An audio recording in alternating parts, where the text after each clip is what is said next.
In other videos, we've talked about 3 ways to form an imperative, the form we need when telling someone to do something. They look a little bit different, but they all started from the они form, that third-person plural form of the present-future stem. But there are a few exceptions, just a few verbs where that system just doesn't work. We'll go through 7 points in this video, and I'll save one of the strangest and maybe one of the most important ones for last, so be sure to watch to the end. First, from лечь, we have ляг, лягте, with no soft sign, though you would expect one to be there based on the stress of я лягу. Next, the verb есть, to eat, is quite irregular, but if you've been a guest in a Russian home, you've probably heard this imperative, ешь, ешьте. Another irregular verb is дать. You may have also heard дайте, пожалуйста. The forms of the perfective future are so irregular that we just don't worry about them. Дай and дайте seem to be formed directly from the past or infinitive stem. You've probably also heard phrases like вставайте or давайте.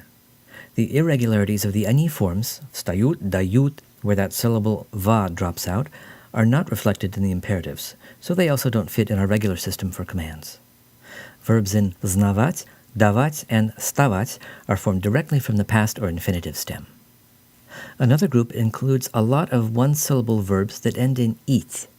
These have imperatives that end in a or эти. So, from пить we have пей, пейте. You might see this one sometimes in advertisements. From лить, лей, лейте, and so on.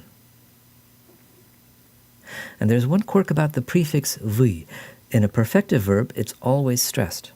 So, for example, we have forms like выйду and выскажу.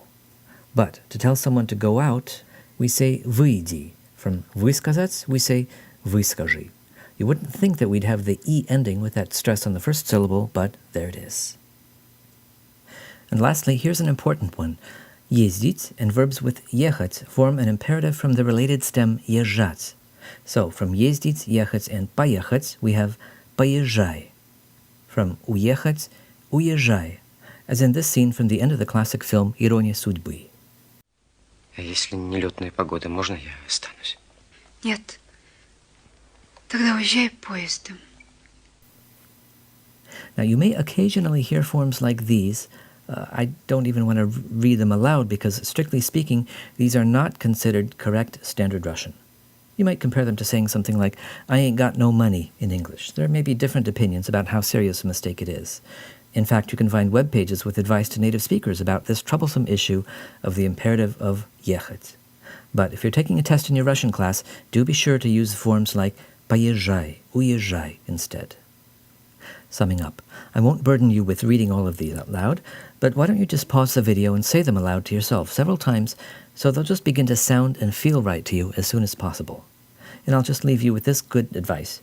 Пейте чай и не беспокойтесь по пустякам. Drink tea and don't sweat the small stuff. Don't worry about things that aren't really that important.